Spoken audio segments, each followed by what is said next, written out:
HighBridge, a division of Recorded Books, presents Fitter Faster, the smart way to get in shape in just minutes a day, by Robert J. Davis, with Brad Kolowich, Jr. Read by Roger Wayne. The contents of Fitter Faster, such as information obtained from Fitter Faster's licensors and other material contained in the book, content, are for informational purposes only. The content is not intended to be a substitute for professional medical advice, diagnosis, or treatment. Always seek the advice of your physician or other qualified health provider with any questions you may have regarding a medical condition. Never disregard professional medical advice or delay in seeking it because of something you have listened to in Fitter Faster. 1. Introduction. From first grade on, it was the thing about school I hated most. Not math tests, not mind-numbing assemblies, not even the inedible lunches. It was gym class. At the all-boys elementary school that I attended, athletic prowess was considered just as important as academic achievement. Consequently, everyone was required to attend daily PE classes, which always began by our lining up and performing calisthenics like jumping jacks, sit-ups, leg lifts, burpees, and crab push-ups. As a chubby kid who didn't especially like sports or sweating, I detested all the exercises. But one I found especially odious was something dubbed Chinese torture by the coaches. This involved lying on our stomachs, grabbing our ankles, and rocking back and forth, an exercise that I now know is actually called a rocking horse. Leaning back in his chair, the head coach would bark out orders like a drill sergeant as he puffed away on a cigarette. After getting his nick fix, he would have us choose teams. I was not exactly a first-round draft pick, and then play some type of seemingly pointless game. Most often it was Cowboys and Indians, aka dodgeball, in which the object, as best I could tell, was to hurl red rubber balls at players on the other team and try to knock the crap out of them. If you got hit, you were out and had to go sit on the bleachers. In what you might call an auto-out, I often purposely got hit, or pretended to, within the first 30 seconds, so I could escape the melee and maximize my time comfortably seated on the sidelines with my friend Daniel, who had turned me onto this trick. My aversion to exertion and efforts to avoid it whenever possible lasted through high school. But things began to change when I got to college. There I developed an interest in health and started reading about the benefits of aerobic exercise. I began jogging, initially for just a few minutes at a time, until eventually I was able to go several miles. Over time, my distance and speed increased, and running became a regular part of my life. Eventually, I became interested in other types of exercises as well, and started going to the gym to lift weights. Today, I hit the running trails or work out virtually every day, doing many of those same calisthenics that I so dreaded as a child. But now I actually enjoy them, and can't imagine my life without regular physical activity. At middle age, I am in the best shape of my life, and am able to move my body in ways that I never could have imagined doing when I was young. So, what changed? Well, I'm still far from a star athlete and not a fan of dodgeball, but I've developed a very different relationship with physical activity. That's happened because I discovered an activity that worked for me, running, and from there was able to make exercise a regular part of my life. And that's my goal in this book for you, to help make exercise less daunting and more doable, so you can incorporate it more easily into your life. Understandable excuses. There are lots of reasons why many of us find it so difficult to exercise. Let's start with perhaps the most common one: too little time. Consider the official recommendations from the federal government and health authorities. We're supposed to get at least 30 minutes, 5 days a week, of moderate aerobic activity, meaning things like brisk walking, biking, or double tennis. In addition, we're told that we need 2 or 3 days a week of strength training exercises that target all the major muscle groups. Add to that at least 2 or 3 days of stretching exercises. Phew, it can be exhausting just imagining how to fit all that in, much less doing it. A survey by the Centers for Disease Control and Prevention has found that about 80% of American adults fail to meet both the aerobic and strength training guidelines. That's not surprising, given the time required.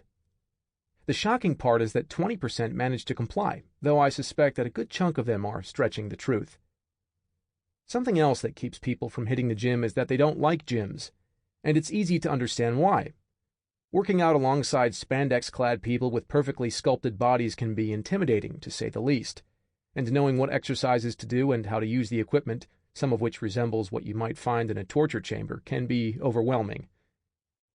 Taking classes can be a solution, but dragging yourself to a 6 a.m. boot camp or ending the day with a pedal till you puke spinning class is many people's idea of hell. The fear of looking silly in front of others also keeps people away from the gyms, as does the monthly cost of membership. Then there's the problem that, for many of us, exercise itself is no fun, or downright unbearable. That feeling is often reinforced by images we see on TV. Shows like The Biggest Loser feature overweight people forced to run on treadmills until they drop while being berated by trainers. I don't know about you, but I can think of lots of things that I'd rather do. Cleaning animal cages at the zoo or sitting next to a screaming baby on an airplane among them. Infomercials for programs like P90X or Insanity make exercise look so grueling that I get exhausted just watching from my bed. Barrier-lowering workouts. This book is about overcoming those barriers, to redefine exercise so that it's less time-consuming and intimidating, and more convenient and enjoyable. To do that, I've teamed up with personal trainer Brad Kolowich Jr., who has years of experience working with both celebrities and ordinary folks of all ages, sizes, and fitness levels. Brad and I have developed an easy-to-follow workout plan that requires as little as 15 minutes a day. It provides aerobic, muscle-building, and fat-burning benefits that are similar to, and potentially even greater than, what you'd get from regimens 2 or 3 times longer. We accomplish this by incorporating high-intensity interval training, HIIT, or HIIT, in which you go hard, then easy, then hard, and so on for a total of 10 or 15 minutes, instead of exercising at a constant rate for 30 minutes or longer. In addition, we use circuits for strength training, in which you move relatively quickly from one exercise to the next and thereby cut the length of your workouts. Some of our routines further increase efficiency by providing aerobic and strength benefits at the same time, or working multiple muscle groups. Our regimens are designed as accordions so that on days you have extra time and want to exercise longer, you can easily do so. All our workouts can be done at home or outdoors, which means you won't need to join a gym or worry about scheduling around gym hours or class time. You can exercise at whatever time of day or night is most convenient for you. No fancy or expensive equipment is required, just a set of dumbbells. In addition, the Fitter Faster plan includes 2 key features to reduce the drudgery of exercise: choice and variety. If running on a treadmill or running period isn't your thing, no worries. Within the structure we've laid out, you'll be able to choose activities you find most enjoyable, whether walking, hiking, biking, dancing, or doing yoga. What's more, the program is customizable with beginner, intermediate, and advanced plans, so you can select a level that's right for you and challenge yourself with new exercises as you progress. Further, we mix things up with a different routine every day of the week, which will help prevent boredom. Of course, lowering barriers is meaningless if an exercise plan doesn't produce results. Ours does.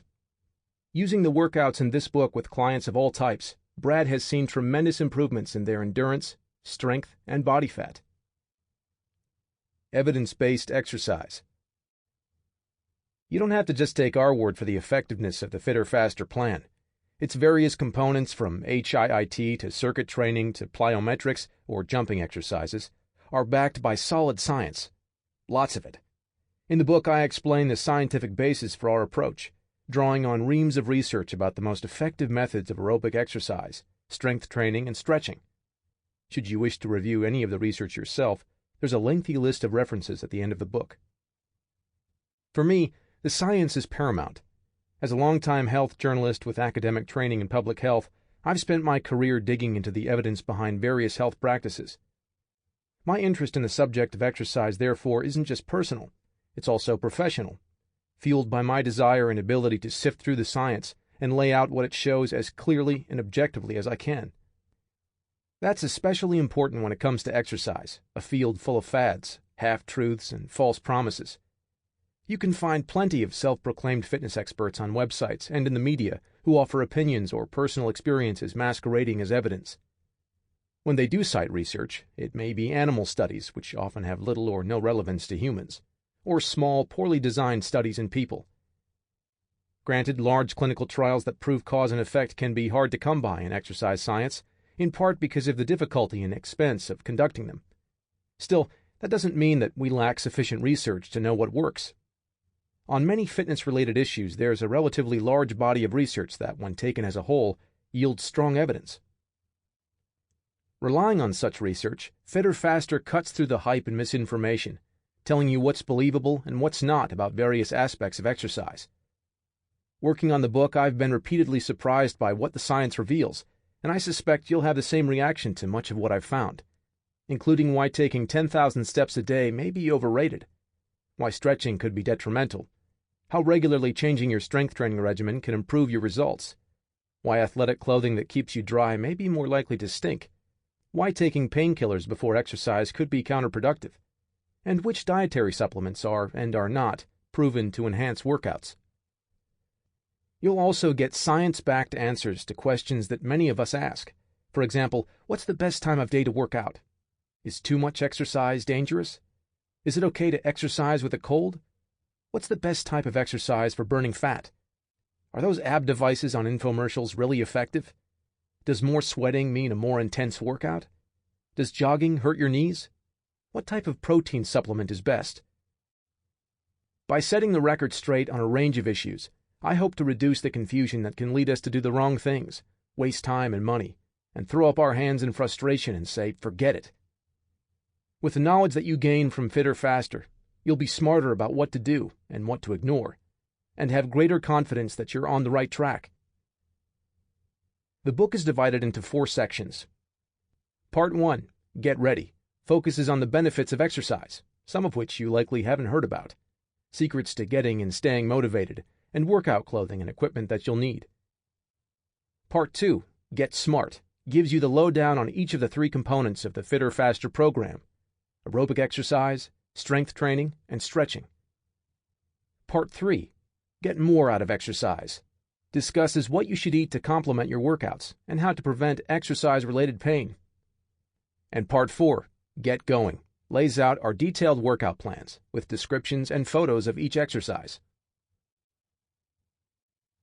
All aboard? Throughout the book, you'll learn about real people, from a woman in Colorado who discovered that nightly walks calmed her mind and helped her sleep, to a man in New Jersey who thought of exercise as a chore but found joy in returning to his childhood passion of playing ice hockey. Though their journeys are very different, they've all arrived at the same destination of enriched lives because of regular physical activity. It's my hope that some of their stories will inspire you to get moving or keep going. Whether you're looking to start a fitness routine, get back into exercise, or kick up your workouts a notch, Fitter Faster can help you achieve your goals. Though our workout plan is designed for people of all ages and fitness levels, you may need to modify or avoid certain parts if you're pregnant, injured or disabled, or if you have a condition such as arthritis or heart disease. Talk to your healthcare provider about how to customize the plan in a way that's safe and effective for you. Whatever your status, if you're thinking that you're too busy, too out of shape, too overweight, too old, too unathletic, too intimidated, or too whatever to be physically active, I'm here to tell you otherwise. If I, the kid whose idea of nirvana was being excused from gym class, can exercise regularly, anyone can. And I can personally attest to what the research shows, that the rewards, both physical and mental, are enormous. Yes, you can do it. And I'll tell you how. So let's go. Part 1. Get Ready. How to motivate yourself and what to buy. 2. Why bother? Before Jillian Michaels, Jack LaLanne, or Jane Fonda, there was Herodicus. While you may not recognize the name, you can credit or blame this Greek physician from the 5th century BC next time you're urged to exercise for your health. Herodicus, who had previously been a gym teacher, promoted the then novel concept that physical activity could keep people healthy. He recommended regimens so strenuous that they might have landed him today on his own version of one of those vomit-inducing DVD workouts. Many doctors in his day took a dim view of Herodicus and his notions about exercise. But one who listened was his student Hippocrates, who would go on to become one of the most influential physicians in history. Building on Herodicus's teachings, Hippocrates wrote extensively about the health benefits of exercise, observing that walking is man's best medicine. He also warned about the effects of inactivity. If parts of the body are unused and left idle, he wrote, they become liable to disease, defective in growth, and age quickly. Though many who came after Hippocrates echoed his ideas, it would be more than 2,000 years before British medical researcher Jeremy Morris backed them up with solid scientific evidence. In the 1950s, he showed that double-decker bus drivers in London who sat for most of their shifts had more heart attacks and heart-related deaths than the conductors, who spent many of their working hours climbing stairs. Incidentally, Morris, who acted on his findings and exercised nearly every day, lived to be 99. Since Morris's research, there have been thousands of other studies on exercise, and the results are irrefutable. It's good for us in multiple ways. Nothing, no pill, potion, supplement, or diet, even comes close to exercise for being able to do so much for so many people, or likely ever will. The Big Six. So what exactly can exercise do for you? Let's start with what I call the Big Six benefits. 1. Live longer.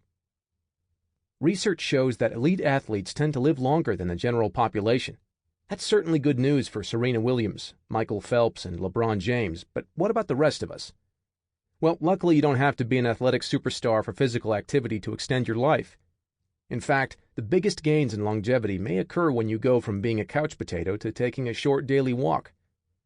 When researchers pooled findings from 9 studies cumulatively involving more than 120,000 people aged 60 and older, they found that those who did moderately intense exercises such as brisk walking or leisurely biking for just 15 minutes a day, 5 days a week, had a 22% lower risk of dying than those who were sedentary. Similar findings came from a study of more than 330,000 Europeans who were followed for 12 years. Compared to people who didn't exercise at all, those who burned just 100 calories a day through physical activity, which translates to 20 minutes of walking, biking, weeding the garden, or sweeping the floor, had lower mortality rates, even if they were overweight or obese. Other research suggests that you can further boost longevity by stepping up the pace of your workouts. For example, an Australian study of more than 200,000 people showed that people who devote at least some of their exercise time to vigorous activities such as jogging, fast biking, or single tennis live longer than those who do the same amount of less vigorous exercise. Another study, which pooled results from 80 studies involving more than 1 million participants, concluded that those who engaged in vigorous exercise had the lowest risk of death. Now, before we go any further, I should acknowledge that the concept of a lower risk of death sounds odd. Ridiculous, really. As my good friend Edward, who's an editor, likes to point out, we all have a 100% chance of dying. When researchers use this kind of language, what they mean is that subjects who exercise were less likely to die during the course of the study than those who didn't exercise. Put another way, their risk of premature death was lower. In any case, it's a bit hard to wrap our minds around reductions in mortality risk. An easier way to grasp this is to look at how many years of life we gain by exercising. To that end, researchers in the U.S. pooled results from 6 studies, which together included more than 650,000 subjects. They found that those who were the most physically active lived an average of 4.5 years longer than people who were inactive. One shortcoming of all this research is that it relies on subjects reporting their exercise habits on questionnaires. People can have faulty memories, or they may lie. Another problem is that it shows correlations but doesn't prove cause and effect. It's possible, for example, that people who are healthier or genetically programmed to live longer tend to exercise more. But researchers have ways of taking these possibilities into account. And the research as a whole is strong and consistent enough to conclude that regular physical activity can allow us to stick around longer. Of course, some people may say, no thanks to those extra years if they come with a poor quality of life. But research suggests that fitness may lead to a compression of morbidity, delaying debilitating conditions until a short time before death, so you have more healthy years. As a result, physical activity may add life to your years, as well as years to your life. 2. Improve your heart health. Since Jeremy Morris's groundbreaking research on London bus drivers and their risk of heart disease, countless other studies have reached the same conclusion. people who are physically active have lower rates of heart attacks and strokes than those who are sedentary. They're also less likely to die from these conditions. And we're not talking about just healthy people. Those who have had heart attacks or have cardiovascular disease experience these same benefits. Exercise appears to work its magic on the cardiovascular system in a number of ways. Studies show that it improves cardiorespiratory fitness, which is a measure of how well the body delivers oxygen to the muscles during exertion, by enhancing the heart's ability to pump blood. Physical activity widens blood vessels and makes them more flexible. It improves cholesterol levels, especially HDL, the good kind, and reduces blood fats called triglycerides, along with blood pressure and inflammation, which has been linked to heart attacks and strokes. What's more, exercise lowers cardiovascular risk through its effect on the body's ability to use insulin, which helps cells absorb glucose from the blood and use it for energy.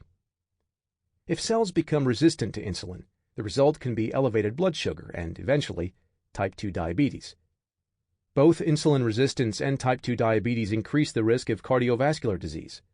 So, by improving insulin sensitivity, exercise helps ward off not only type 2 diabetes, but also heart disease. Exercisers who up their intensity appear to benefit even more. A review of studies found that those who engage in intense exercise like jogging have a lower risk of cardiovascular disease than people who do less vigorous activities like walking. Even in people with heart failure, a condition in which the heart is weakened and can't pump enough blood to the body, research shows that more intense exercise results in greater cardiovascular benefits than less intense exercise. Now, none of this is to say that walking isn't worth the effort. It's unquestionably beneficial. So if that's your thing, by all means keep doing it. But you'll likely be doing the old ticker an even greater favor if you're able and willing to pick up the pace. 3. Cut your cancer risk. While it's an overstatement to say you can literally walk or run away from cancer, numerous studies suggest that regular exercise may decrease your risk of certain types of cancer. Some of the best evidence is for colon cancer. Pooling results from 52 studies, researchers concluded that people who are physically active have a 24% lower risk of the disease than those who are sedentary. There's also good evidence linking exercise to a reduced risk of breast cancer. For example, a study of nearly 183,000 postmenopausal women found that those who were the most physically active, at least 5 days a week, were at lower risk of breast cancer than women who weren't active. The research is less conclusive, though still promising, for other types of cancer, including endometrial, lung, liver, bladder, kidney, esophageal, and stomach. Researchers aren't sure why exercise may ward off cancer, though they theorize that it's due to exercise-induced decreases in inflammation, sex hormones, insulin, or a hormone called IGF-1, or it could be related to exercise's ability to boost the immune system. For people who have cancer, exercise has well-established benefits. It reduces fatigue, enhances emotional well-being, and improves quality of life overall. What's more, it may help extend the lives of cancer patients. Research shows that those who are physically active before diagnosis have improved survival rates, as do those who exercise regularly after their diagnosis. Is too much exercise dangerous? We've all heard stories of famous athletes who suddenly drop dead. These tragic events sometimes stoke fears that extremely vigorous exercise may be harmful. In fact, research does suggest that people who engage in extreme endurance sports such as ultramarathon races or professional cycling are more prone to atrial fibrillation, a heart rhythm abnormality. And extreme exercise may cause temporary, short-term negative effects on the heart, though it's unclear whether these have any lasting impact. What we do know is that people who die during or after exercise typically have underlying heart problems, and the risk of such deaths is exceedingly low. One study, for example, found that among 11 million participants in marathons and half marathons, 59 suffered cardiac arrest, 42 of whom died. That translates to a death rate of about 4 in a million. You're more likely to die from crossing the street. For the vast majority of us, then, any dangers posed by exercise, even vigorous exercise, are dwarfed by the potential benefits. Still, if you've been sedentary and have a condition such as cardiovascular disease, diabetes, or kidney disease, or have symptoms of these conditions, The American College of Sports Medicine recommends seeing your doctor before starting an exercise program.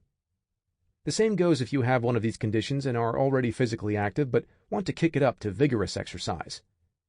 And you should stop exercising and get checked out if you develop any symptoms such as chest pain or dizziness. 4. Boost your brain power. Second to cancer, Alzheimer's is the most feared disease according to surveys. And here too, exercise may offer protection, or at least delay the disease.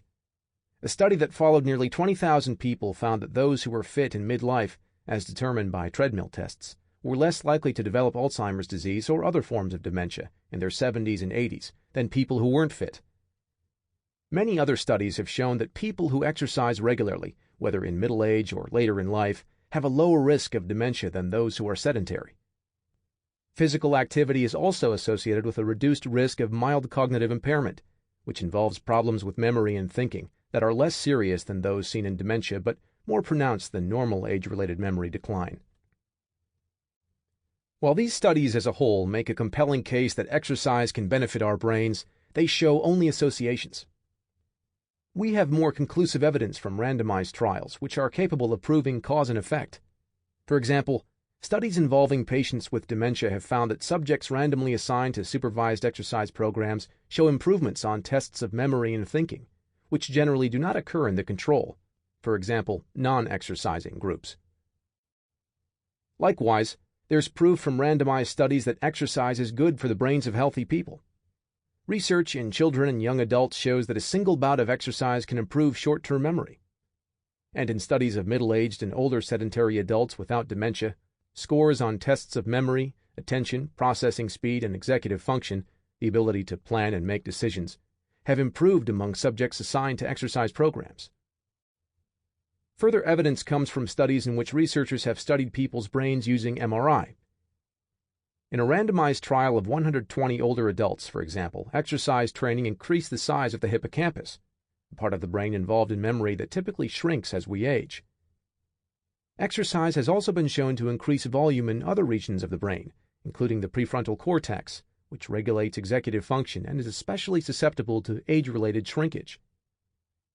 The jury is still out on why exactly exercise helps with brain function. One possibility involves a protein called BDNF, which protects nerve cells in the brain, promotes the growth of new ones, and enhances the ability of nerve cells to communicate with one another. Animal and human studies show that exercise increases levels of BDNF. Another possible explanation is that exercise protects small blood vessels in the brain and improves blood flow there, which helps keep our minds sharp. Put another way, what's good for cardiovascular health may also be good for brain health. Whatever the reason or reasons for the brain-boosting effects of exercise, studies suggest it needs to be moderately intense or vigorous to do the trick. And a combination of aerobic exercise and strength training appears to be more beneficial than either alone. 5. Improve your mood. We've all heard of runner's high, that sense of euphoria that some people get from vigorous exercise. While most of us will never experience it and may instead associate exercise with just the opposite, research shows that physical activity can give you a milder version of this feeling in the form of an improved mood. And you don't have to run a marathon or do an Ironman triathlon to see this benefit. More than 24 studies have found that people who exercise regularly have a lower risk of developing depression. One of these studies, which followed 11,000 people over 3 decades, found that the more frequently they worked out, the fewer symptoms of depression they had. In addition, a review of 35 randomized trials concluded that exercise can reduce symptoms in people who have depression, perhaps as effectively as medication or therapy in some cases.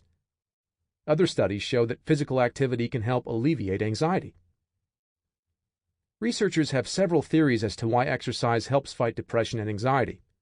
One possibility is that it increases levels of mood-boosting brain chemicals such as endorphins, which act like morphine, and endocannabinoids, which act like marijuana.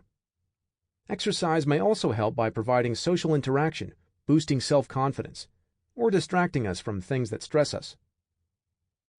Some of these factors may also explain why people without depression or anxiety also benefit psychologically from exercise.